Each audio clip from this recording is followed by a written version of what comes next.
안녕하십니까. 중앙아카데미 교회사를 강의하고 있는 구리중앙교회 장용훈 목사입니다. 2024년 3월이 되어서 중앙아카데미가 1학기를 개강하게 되었습니다. 개강을 하면서 먼저 사과의 말씀부터 드려야 될 것 같아요. 제가 작년에 중세교회사 강의를 하다가 딱 4번 하고 예고도 없이 종강을 했었잖아요. 그래서 아마 이 강의를 들으셨던 분들은 종강에 대한 안내도 없이 그냥 방송이 갑자기 중단되어서 좀 섭섭했을 것 같아요. 그래서 제가 이 시간 사과의 말씀을 드리고요. 작년 한 해는 제가 구리시도교연합회 사무총장을 맡아서 개인적으로 좀 바빴던 한 해였습니다. 그러다 보니 또 목요일에 강의가 있는 날에 일정들이 자꾸 생겨서 결국은 그렇게 제가 예고도 없이 강의를 중단하게 되었었는데요.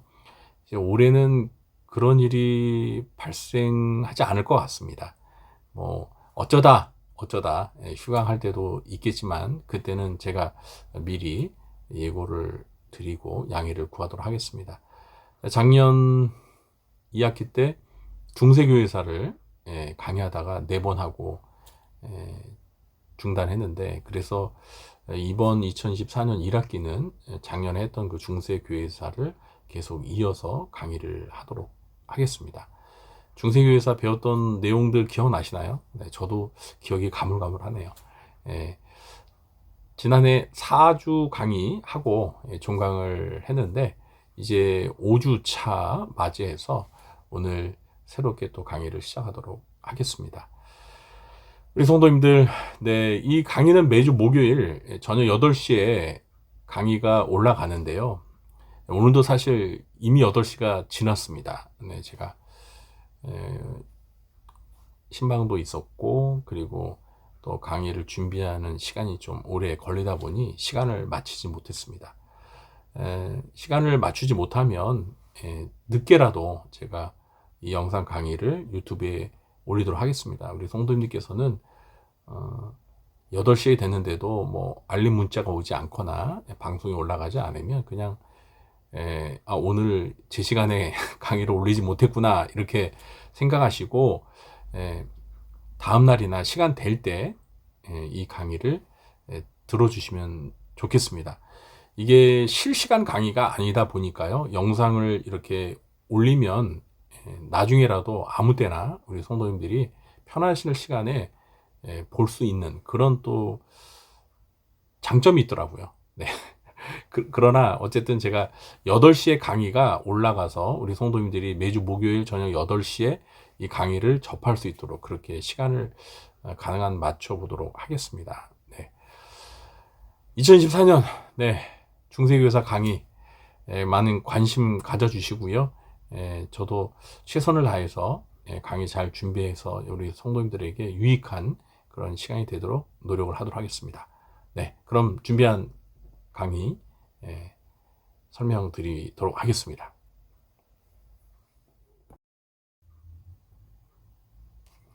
네, 중세교회사 5강 무함마드와 이슬람교회 확장 강의를 시작하도록 하겠습니다. 중세교회사를 다루면서 이슬람교회에 대해서 왜 배워야 하나라고 궁금해 하시는 분들이 계실 수 있는데요. 이 중세시대를 이해하는 데 있어서 이슬람교에 대해서는 필수적으로 저희가 공부해야 됩니다. 왜냐하면 이 중세시대 때 이슬람교가 창시가 되어서 창시와 함께 이슬람 세력이 굉장히 빠르게 확장을 했습니다. 그러다 보니 그 이전부터 먼저 세력이 확장되었던 기독교와 충돌이, 갈등이 불가피하게 되었던 거죠. 그래서 우리가 중세 기독교 역사를 다루는 데 있어서 이 7세기 이후에 이슬람교와의 그 충돌에 대해서는 반드시 다룰 수밖에 없습니다. 그래서 오늘 이 이슬람교의 창시와 그 이슬람교가 어떻게 중세시대 때 세력을 확장했는지 그러한 내용들을 살펴보도록 하겠습니다. 먼저 이슬람교 죄송합니다. 이슬람교의 창시를 위해서는 그 창시자인 무함마드에 대해서 먼저 알아야겠죠. 무함마드는 이제 마호메트라고도 불리는데요. 570년, 그러니까 6세기 후반에 아라비아 반도, 지금의 사우디아라비아의 메카에서 출생을 했습니다. 그의 아버지는 무함마드가 태어나기 전에 이미 돌아가셨고요. 또 어머니는 6살 때 어머니도 일찍 돌아가셨습니다. 그래서 삼촌의 손에서 길러줬고요. 무함마드는 상인의 길을 걷게 됩니다.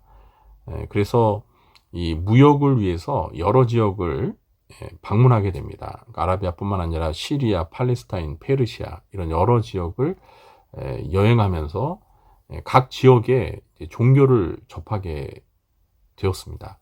유대교, 기독교, 또 기독교의 분파이자 이단이었던 네스토리우스교, 그리고 조로아스토교, 그리고 또 아랍의 토속 신앙을 접하게 되었는데요.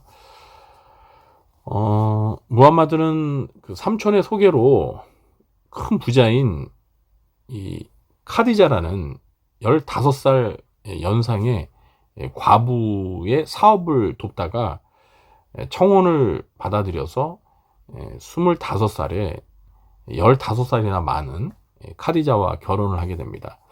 이제 이 카디자가 워낙 부자였기 때문에 무함마드는 좀 생활에 여유가 생겼습니다. 그래서 종교적인 묵상과 수도 생활에 전념을 할 수 있게 되었는데, 무함마드가 나이가 40세가 되던 해인 610년에 히라산 동굴에서 수행 중에 가브리엘 천사로부터 계시를 받게 되었다고 합니다.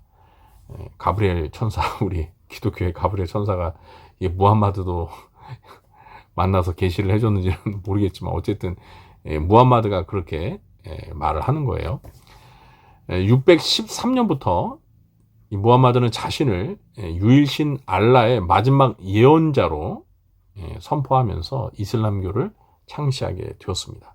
이슬람교는 7세기 초반에 종교로서 창시가 된 것입니다.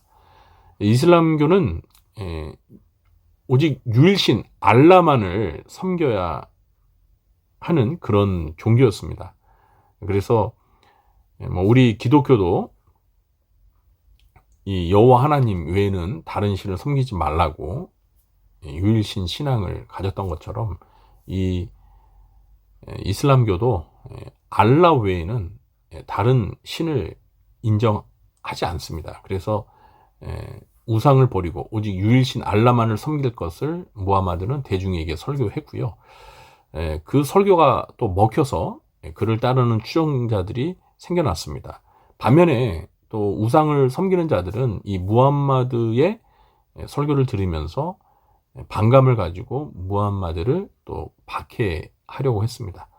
그래서 622년 7월 2일 무함마드는 자기를 추종하는 세력들과 함께 메카에서 이제 북쪽으로 약 350km 멀리 떨어진 메디나로 피신을 하게 됩니다. 이 사건을 가리켜서 이슬람교에서는 헤지라라고 부르는데요. 이 헤지라라는 말은 떠남이라는 뜻입니다. 그러니까 이 박해를 받은 메카에서 이제 메디나로 떠났다는 거죠. 피신했다는 거죠. 그래서 이 해를 이슬람의 이제 원년으로 삼습니다. 그러니까 622년 이 해를 이슬람교가 이제 시작한 원년으로 삼게 된 겁니다. 무함마드는 종교 지도자로서 알라신의 계시를 전달하는 한편, 그러니까 종교 지도자이면서 또 정치 지도자로서 메디나를 무력으로 완전히 장악을 합니다. 그리고 630년에는 자기가 핍박을 받았던 그 메카를 향해서 자기를 지지하는 세력들과 함께 공격을 해서 메카를 점령하고 완전히 정복하게 됩니다. 메카를 정복한 후에는 그 메카에서 이제 사람들이 우상을 숭배하지 않았습니까? 그래서 360개나 되는 그 많은 아랍의 우상들을 전부 불태웠고요. 그리고 그 우상을 섬기던 그 자리에 이제 카바 성전을 세우고 그 메카를 이슬람의 성지로 선포를 했습니다. 그리고 무하마드는 632년에 이제 메카를 순례하고 돌아와서 메디나에서 숨을 거두게 됩니다. 지금 요 3페이지 세 가지 그림이 있는데요. 요 첫 번째 맨 왼쪽에 있는 그림이 이게 바로 그 메카에 있는 카바 성전입니다. 이게 이제 이 사원 이름이 있습니다. 제가 지금 기억을 못 하는데 이 사원의 한 가운데 보면 요 사각형의 요 검정색, 지붕은 하얀색으로 되어 있는 요게 있죠. 요게 바로 이제 카바 성전이에요. 그래서 이 메카에 있는 이 카바 성전, 이슬람의 성지죠. 그러니까 우리 기독교로 말하면 예루살렘 성전과 같은 그런 신성시 여기는 장소입니다. 그래서 이따가도 살펴보겠지만 이슬람교 신자들은 평생 동안 최소한 한 번은 이 메카의 성지 순례를 다녀와야 하는 그런 실천 교리가 있습니다. 그리고 그 가운데 있는 게 이제 이슬람의 경전인 꾸란입니다. 꾸란을 이렇게 펼쳐 놓은 그림이고요.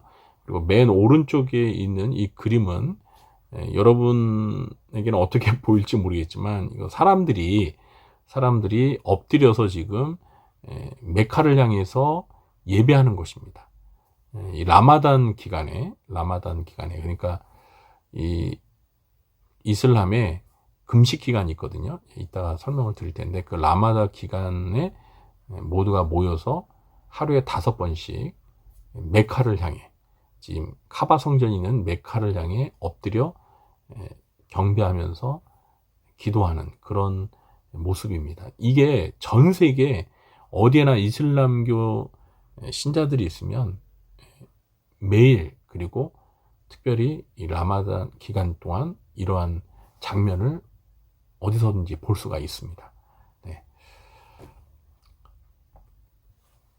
그럼 이제 이슬람교의 사상에 대해서 좀 설명을 드리겠습니다. 이슬람교의 사상이 굉장히 다룰 게 많지만 여기에서는 가장 기본적인 것들을 중심으로 해서 설명을 드리도록 하겠습니다. 이슬람이란 복종, 순종을 뜻하는 아랍어이고요. 이슬람교에서 섬기는 신은 알라입니다. 이 알라는 사실 그 성경, 구약 성경에 나오는 그 우리의 여호와 하나님을 이제 아랍어로 발음할 때 알라라고 이렇게 발음을 합니다. 남자 신자를 무슬림이라고 하고 여자 신자를 무슬리마라고 부르는데 그냥 보통 통칭할 때 무슬림이라고 이렇게 부릅니다. 이슬람의 경전은 꾸란이고요. 무함마드가 610년부터 죽을 때까지 가브리엘 천사로부터 받은 계시를 모아서 한 권의 책으로 기록한 것이 꾸란입니다. 이 꾸란의 뜻은 낭송이라는 뜻을 가지고 있는데요. 모두 114개의 장으로 되어 있고 이슬람 신앙과 생활의 규범입니다. 그러니까 우리로 말하면은 성경책이죠. 구약과 신약과 같은. 물론 분량은 신약 성경의 한 3분의 2 정도밖에 되지 않습니다. 오직 유일신 알라만이 존재하고 알라는 25명의 예언자를 통해 자신의 뜻을 이제 계시하고 전달을 했다고 합니다. 그 예언자들 중에 우리가 잘 아는 아브라함, 모세, 예수 등 성경의 다수의 인물이 포함되어 있고요. 무함마드가 가장 위대하고 최후의 예언자입니다. 이 이슬람은 사실 우리 유대교나 기독교와 사실 중복되는 내용들이 있습니다. 그래서 중복되지만 내용이 또 똑같지는 않아요. 그러니까 성경의 내용을 일부 차용해서 자기들의 그 경전의 내용에 또 포함하고 또 이 유대교의 역사와 기독교의 역사를 일부 공유하지만 전체를 다 받아들이는 게 아니기 때문에 유대교나 우리 기독교의 입장에서 보면 이 이슬람은 곧 이단이라고 할 수가 있죠. 그리고 무엇보다도 우리 기독교에서는 원죄 교리가 있는데 이 이슬람에서는 원죄 교리를 부정합니다. 그리고 예수 그리스도의 대속적인 죽음, 그 십자가에 죄인을 대신하는 그 대속적인 죽음도 이슬람에서는 부정합니다. 이슬람에서는 오직 스스로 지은 자범죄만 인정하고요. 알라에게 회개함으로써 이 자범죄를 용서받을 수 있다고 가르칩니다. 또 알라를 위해서 적군들과 싸우는 것을 지하드라고 하는데, 이 지하드는 거룩한 전쟁이라는 뜻입니다. 이 지하드에 참여하는 자에게는 반드시 알라가 영광스러운 보상, 상급을 준다고 가르칩니다. 이슬람에서는요, 기도는 알라에게 반쯤 인도하고, 그러니까 기도를 하는 것은 알라에게 반쯤 가까이 가는 것이고, 금식은 천국문으로 인도하는 것이고, 구제는, 그러니까 자선은 천국의 문을 열어준다고 하고요. 또 지하드, 이 성전은 천국문 안으로 실제로 들어가게 해준다라고 가르칩니다. 그러니까 이 지하드가 천국 안으로 들어갈 수 있는 그러한 것이기 때문에 이슬람 신자들은 천국을 가기 위해서 이 거룩한 전쟁, 이 지하드, 성전에 참여하여서 자기 몸을 아낌없이 그냥 희생하는 거예요. 왜요? 지하드에 참여해서 알라를 위해서 자기 목숨을 희생하면 천국 안으로 들어갈 수 있는 보상이 주어지기 때문입니다. 네. 그러니까 우리 기독교 입장에서 보면 우리 기독교의 교류와는 전혀 안 맞죠. 우리는 예수 그리스도를 믿음으로 하나님의 은혜로 천국에 들어가는데, 이 이슬람에서는 예수 그리스도를 믿어서 구원받는 게 아니고 자기 스스로 성전에 참여해서 희생하게 되면 그 보상으로 천국에 들어갈 수 있게 되니까, 이것은 어떻게 보면 은혜의 종교가 아니라 철저히 행위의 종교라고 할 수 있겠죠. 이슬람에서는 육신 오행이라는 기본 교리를 가지고 있습니다. 여기서 말하는 육신이란 6가지 기본 신앙을 말하는데요. 첫 번째가 알라, 두 번째가 천사, 그리고 세 번째 꾸란, 네 번째는 예언자 무함마드, 다섯 번째는 내세, 그리고 여섯 번째는 예정교리입니다. 그러니까 뭐 이 6가지 기본 신앙에 대해서 뭐 제가 자세히 깊이 있게 설명을 안 드려도 아시겠죠. 그러니까 유일신 알라가 있고, 그 알라를 섬기는 천사들이 있고, 그리고 경전인 꾸란, 그리고 가장 위대한 예언자 무함마드, 그리고 내세가 있고, 천국과 지옥이 있고, 그리고 모든 인간의 역사는 이 알라의 뜻에 의해서 정해진 그런 예정 교리가 있습니다. 그리고 오행이라고 해서 5가지 실천 강령이 또 있는데요. 이 오행은 제가 그 아래에 좀 자세하게 설명을 해 놓았습니다. 첫 번째는 샤하다인데, 이거는 알라 외에 신은 없으며 무함마드는 알라의 예언자이다라는 신앙 고백을 가리킵니다. 두 번째는 살라트인데, 기도라는 뜻입니다. 매일 5회 5번 메카를 향해서 기도하는 것이고요. 세 번째는 라마단이라고 해서 이슬람 달력으로 9월에, 그러니까 이건 이슬람 달력입니다. 그래서 오늘날 이제 태양력으로 보면은 한 3월, 4월 이렇게 걸쳐 있는 경우가 많습니다. 그래서 이제 지금이 라마단 기간이 다가오는 거예요. 이 라마단 기간 동안은 한 달 동안 해가 뜰 때부터 해가 질 때까지 금식을 해야 합니다. 금식을. 그래서 이슬람 신자들에게는 이 라마단 기간이 1년 중에 굉장히 중요한 기간이고요. 그리고 이때는 하나님 앞에 금식을 하면서 하나님 앞에 예배하고 기도하며 경건하게 보내야 되기 때문에요. 거의 이슬람 신자들은 이 라마단 기간 동안은 모든 게 올스톱입니다. 그래서 지금 그 이스라엘과 그리고 그 팔레스타인 그 하마스 간의 전쟁이 벌어지고 있는데, 라마단 기간 동안에는 지금 전쟁을 할 수가 없잖아요. 그래서 그 라마단 기간 동안은 좀 휴전하자, 뭐 그런 협상이 진행된다, 뭐 그런 이야기 뉴스도 들려오는 이유가 바로 이 라마단 교리 때문에 그렇습니다. 네 번째는 자카트인데요. 수입의 일정 부분을 구제, 자선 행위로 사용해야 한다는 것이고요. 마지막 5번째는 하지라고 해서 일생에 최소 한 번은 이슬람교의 성지인 메카를 반드시 순례해야 한다는 그런 교리입니다. 이 육신오행 굉장히 중요한 교리입니다. 그래서 우리가 이슬람을 이해하는 데 있어서 기본적으로 이 육신오행에 대해서는 어느 정도 좀 기본 지식을 가질 필요가 있을 것 같습니다. 이슬람은 음주와 돼지고기를 금하고요. 그런데 일부 다처제를 허용합니다. 그래서 이슬람 신자들은 여러 아내를 거느리고 있고요. 무함마드도 아내가 여러 명이었어요. 네. 이 알라만이 불로 심판을 할 수 있다라고 믿기 때문에 이슬람교에서는 화장을 금지합니다. 그러니까 매장을 합니다. 화장을 하지 않는다는 거예요. 그 다음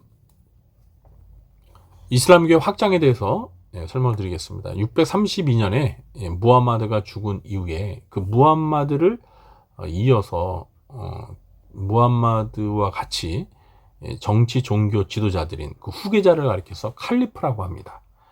이 후계자들에 의해서 이슬람교의 확장이 아주 빠르게 이어졌습니다.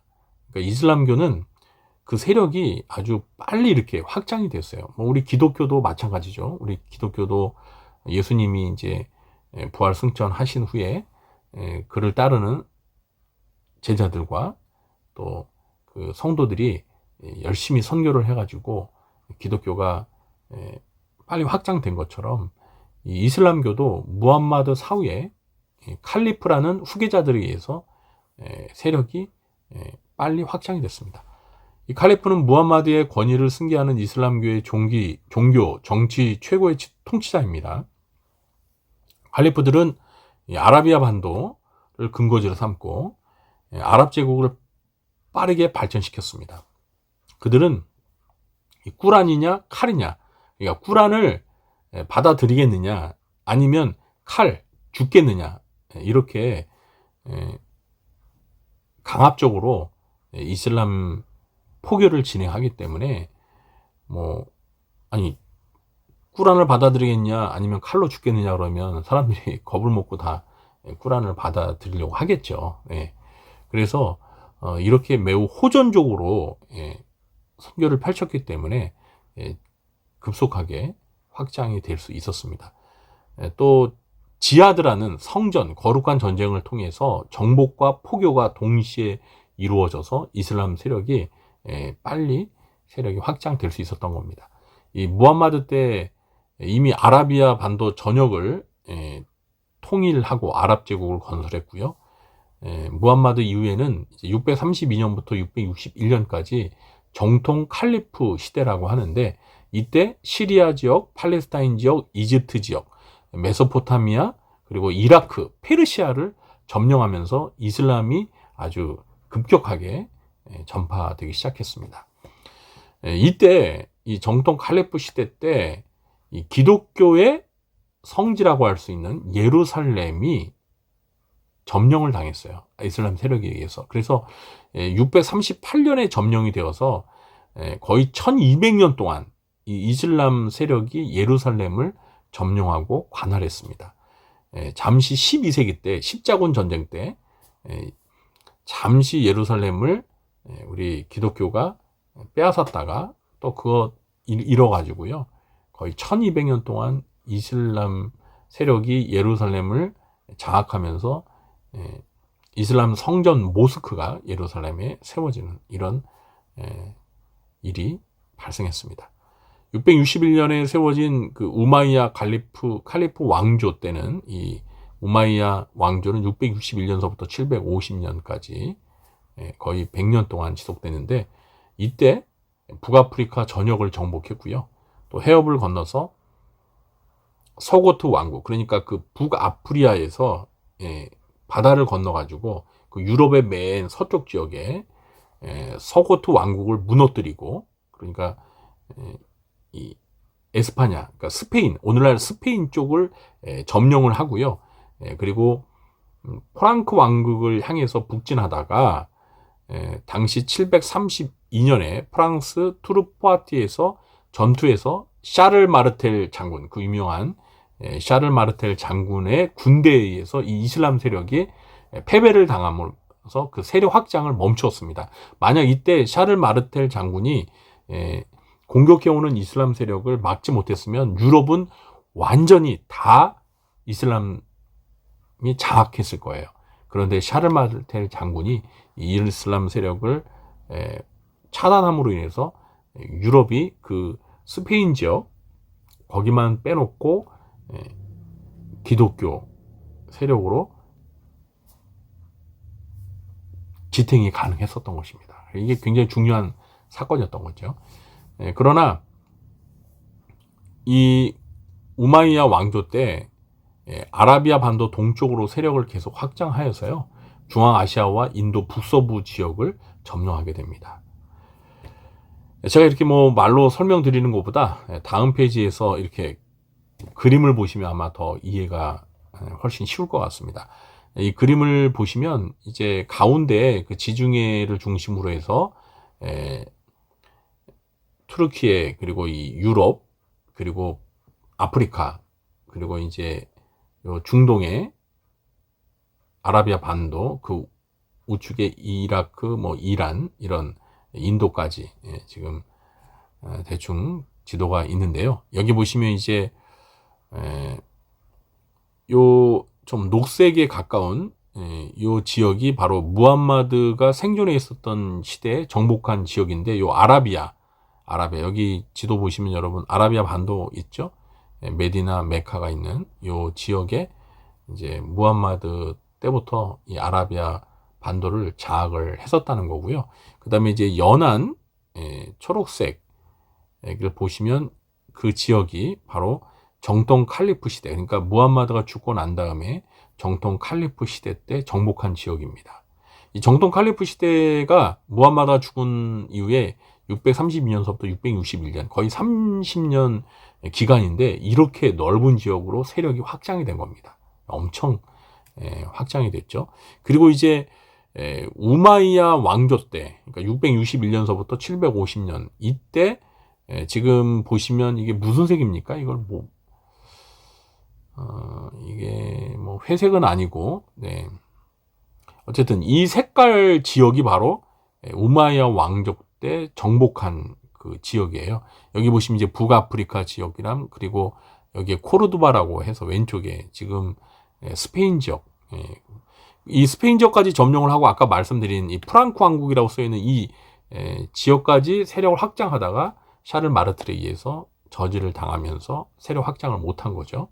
그러면서 이제 우마이야 왕조 때 방향을 틀어서 이 오른쪽 중앙아시아 쪽으로 세력을 확장하게 된 겁니다.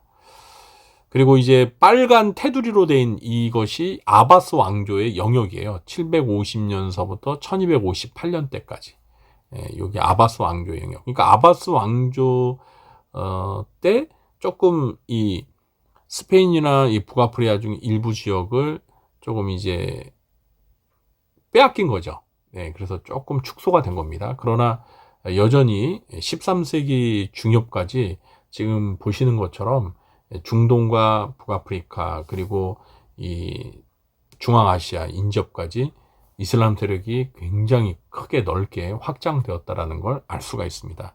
그래서 지금도 이 지역은 이슬람 세력이 확장되어 있지 않습니까?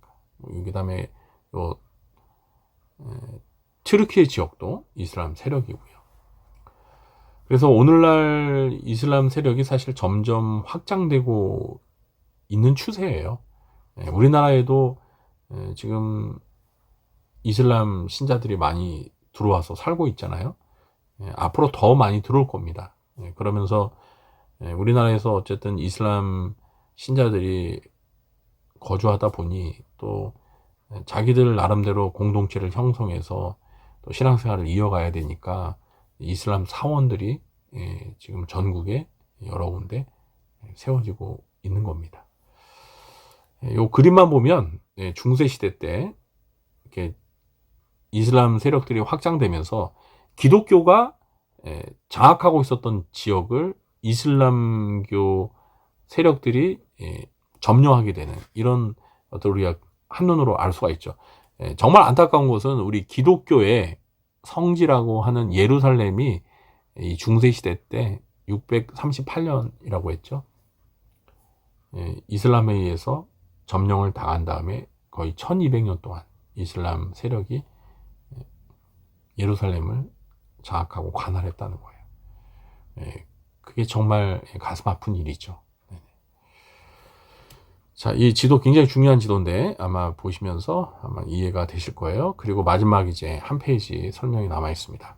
632년부터 약 100년간 진행된 이슬람교의 확장은 기독교에 막대한 영향을 끼쳤습니다. 무엇보다 초대 기독교 신앙, 신학, 학문, 문화의 발생지로 중심지였던 예루살렘과 팔레스타인 그리고 이집트의 알렉산드리아가 이슬람 세력권에 완전히 예속되었기 때문입니다. 북아프리카의 카르타고와 또 스페인 지역을 이룬 서방 교회에 비해서 동방 교회의 손실은 더욱 컸습니다. 이 동방 교회와 서방 교회로 이렇게 나누지 않았습니까? 근데 그나마 서방 교회는 샤를 마르텔이 이 이슬람 세력의 확장을 저지했어요. 그래서 이 유럽이 이슬람 세력으로 장악되는 것을 차단하고 막았는데 이 동방 교회 같은 경우에는 이 비잔틴 제국, 동방교회 같은 경우는요, 콘스탄티노플을 겨우 지키고 나머지 지역은 이 이슬람 세력에 의해서 다 빼앗겼습니다. 예루살렘, 팔레스타인 지역도 다 빼앗긴 거죠.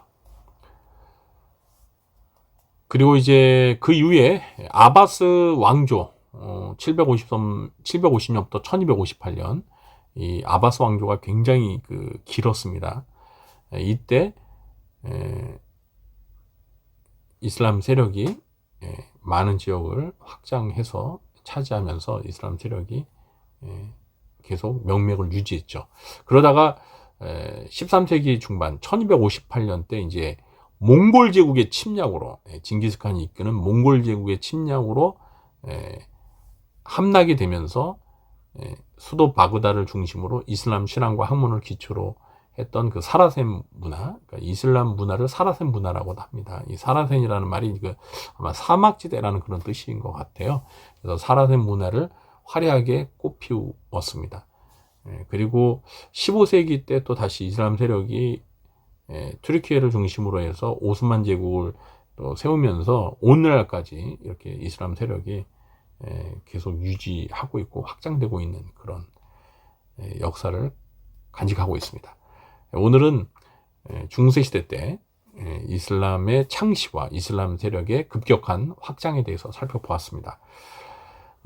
이 짧은 시간에 사실 많은 것들을 다 다룰 수는 없지만 우리 성도님께서 중세시대 때 이슬람교가 창시되었고 빠른 기간 동안 점차 세력을 확장해서 예루살렘, 팔레스타인 지역까지 장악을 했구나.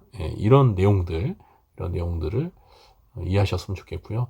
이슬람 세력들이 어쨌든 이 기독교 지역까지 장악을 하면서 이슬람의 신앙 그리고 문화 이런 것들이 그 지역을 이제 그 지역에 그런 것들이 들어가면서 기존 기독교 문화와 이렇게 융합이 되고 막 섞이는 그런 일들이 일어날 것이라는 건 아마 추측이 얼마든지 가능하죠. 그렇습니다. 오늘 여기까지 강의를 했습니다. 오늘 첫 시간이라서 저도 사실 이 강의 영상 주면서요, 실수를 많이 해가지고 지금 몇 번째 영상을 찍는지 모르겠습니다. 네. 이제 익숙해지겠죠? 네. 오늘 강의 들어주신 여러분 감사드리고요. 평안한 밤 되시고, 네. 이 강의를 언제 들을지 모르시겠지만, 어쨌든 편안한 시간에 들어주시고, 중세 기독교 역사를 배우는 그런 시간들이 되었으면 좋겠습니다. 저는 다음 주 목요일 날 찾아뵙도록 하겠습니다. 물러가겠습니다. 편안한 밤 되십시오.